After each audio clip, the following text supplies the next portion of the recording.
Hello students, navigator में आपका स्वागत है, जहां क्लास 12 फिजिक्स के ऑल डेरिवेशंस को कवर कर रहे हैं। तो हम लोग अभी class 12 physics chapter number 2 electrostatic potential and capacitance के ऑल डेरिवेशंस को कवर कर रहे हैं, जिसमें हम लोग का ये डेरिवेशंस अभी करने वाले हैं। देखिए ध्यान से इसको, energy stored in a capacitor, जिसको हम लोगों को फाइंड क्या करना है, डिराइव जो करना है, U = हाफ CV², इसी को हम लोगों को डिराइव करना है।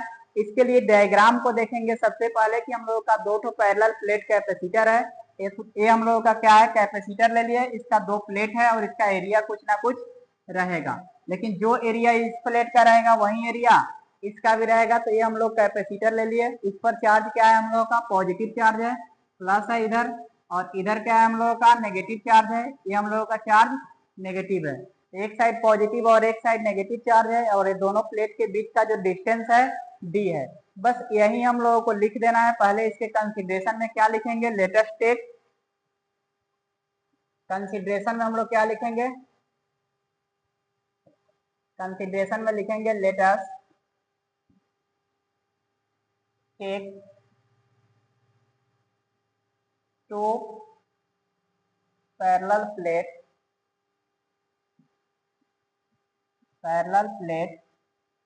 Capacitor having charge plus Q and minus Q with distance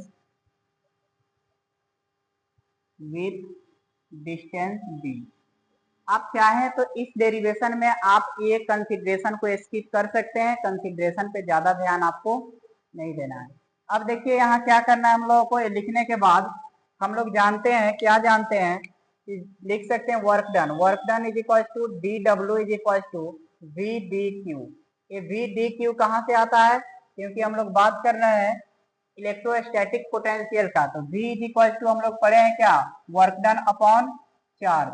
अगर यहाँ छोटा सा हम लोगों का क्या रहे, वर्क डन रहे, तो स्मॉल हम लोगों का इलेक्ट्रोस्टैटिक पोटेंशियल होगा। अगर इसी को हम लोग लिखना चाहें तो यहाँ से अगर लिख सकते हैं W = VQ लिखा जा सकता है। अब यहाँ पर चार्ज का बात किया जाएगा, इसी को लिखा जाएगा कि यहाँ DW इसी से ध्यान से यहाँ देखेंगे कि DW = VdQ हम लोग लिख दिए। अब इसमें पढ़े हुए हैं, ये भी हम लोग पढ़े हैं, ये भी हम लोग जानते हैं कि Q CV जब हम लोग पढ़े हैं तो यहाँ से क्या फाइंड करेंगे, V का वैल्यू अगर यहाँ से फाइंड करेंगे तो Q/C हो जाएगा। Q/C का वैल्यू इसमें पुट करेंगे तो लिख सकते हैं क्या हम लोग, DW =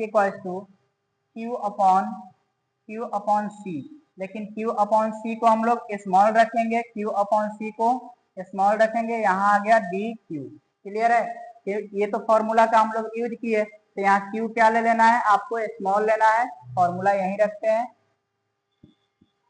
अब देखिए यहाँ DW = Q/C DQ आ गया। अब यहाँ से हम लोगों को क्या करना है, दोनों साइड इंटीग्रेट करना है। तो दोनों साइड इंटीग्रेट करेंगे, देखेंगे क्या आता है, integrating on both side, integrating on both side, दोनों तरफ अगर इंटीग्रेट करेंगे तो लिख सकते हैं हम लोग DW = Q/C DQ, और इंटीग्रेशन लेने के बाद लिमिट जो हम लोग लेंगे, लिमिट 0 से Q तक हम लोग लिमिट ले लेंगे। तो DW = आ गया Q/C DQ। अब इंटीग्रेट करेंगे तो यहाँ DW का इंटीग्रेशन तो W आ जाएगा। फिर यहाँ देखिए 1/C कांस्टेंट है, कांस्टेंट को बाहर लेकर आएंगे, 1/C बाहर आया, इंटीग्रेशन आपका Q DQ 0 से Q। यही चीज हम लिखेंगे W = 1/C। यहाँ Q का इंटीग्रेशन आपको पता है कि पावर क्या होता है, बढ़ जाता है, तो एक यहाँ पावर है, एक इंक्रीज करेंगे, ऐड हो जाएगा 1, तो यहाँ आ जाएगा Q 2/2। ये हम लोगों का वैल्यू क्या आ जाएगा, वर्क डन का। यहाँ से वैल्यू हम लोग का आ जाएगा वर्क डन का। तो W = हम लोग यहाँ से लिख सकते हैं क्या, ध्यान से देखेंगे, W = हम लोग का आ गया 1/C Q² /2। ये हम लोगों का वैल्यू इतना आ गया। अब यहाँ से देखिए इसी को लिखने का तरीका, W इज इक्वल टू हम लोग लिख सकते हैं 1/2 क्यू स्क्वायर अपॉन सी। यहाँ तक लिखा जा सकता है। अगर Q का वैल्यू, ये इक्वेशन मैं फर्स्ट एज्यूम कर ले रहा हूँ, यहाँ से Q का वैल्यू कहाँ से रखेंगे, यहाँ जो Q is equal to C V है, तो अगर यही Q is equal to C V इसमें पुट करेंगे, पुट करने के बाद हम लोगों का W is equal to 1/2 into C V square upon C लिख सकते हैं क्या, यहाँ पर साइड में लिखना होगा तो लिख सकते हैं Q is equal to C we.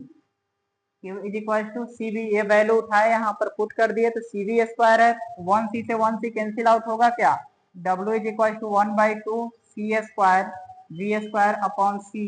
तो 1C से 1C कैंसिल हुआ, 1C से 1C कैंसिल हुआ, कैंसिल होने के बाद क्या आ जाएगा, W is equal to 1/2 C V square, C V square आ गया। तो यहाँ तक फॉर्मूला हम लोगों का आ गया। फिर यहाँ W है, W का मीनिंग वर्क डन। फिर हम बात यही करेंगे कि हम लोग कोई भी काम उतना ही कर सकते हैं जितना हमारे शरीर के अंदर, बॉडी के अंदर एनर्जी होगा। तो यहाँ W इज इक्वल टू लिख सकते हैं U is equal to 1/2 C V square. यहाँ तक क्लियर है, ये हम लोगों का क्लियर है। तो यहाँ से हम लोगों का ये आ गया। एक और फॉर्मूला हम लोगों को अगर बाय द वे पूछ दिया जाए डिराइव करने के लिए, आपका तो मेनली यही डिराइव करना था, तो ये तो हम लोगों का डिराइव हो गया। लेकिन अगर इसका और डेरिवेशन चाहिए होगा, तो अगर कोई चीज और फॉर्मूला बोल दिया जाए, तो फर्स्ट इक्वेशन को देखिए, W इज इक्वल टू क्या है, W is equal to 1/2 Q square upon C, इतना है। तो ये भी हम लोग जानते हैं कि W इज इक्वल टू लिख सकते हैं 1/2 इंटू क्यू स्क्वायर अपॉन सी का वैल्यू।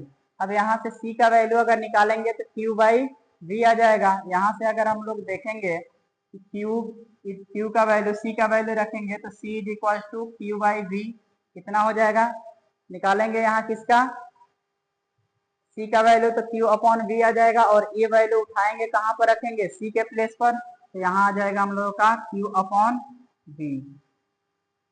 इसको देखिए क्या आएगा, Q से 1Q कैंसिल होगा, V ऊपर जाएगा, क्या हो जाएगा हम लोगों का,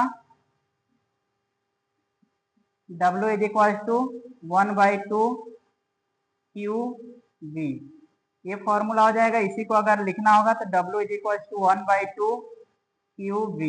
कैपिटल में भी आपका लिखा हुआ मिलेगा, तब भी आपको यही समझना है, कैपिटल Q लिखा हुआ मिले या स्मॉल q लिखा हुआ मिले, तो ये हम लोगों का ये भी एक फॉर्मूला बोला जाएगा डिराइव करने के लिए। तो आपका एनर्जी का ही फॉर्मूला ये भी है, ये भी किसका फॉर्मूला है, 1/2 QV भी अगर लिखा हुआ रहेगा तो आपको यही समझना है, QV है।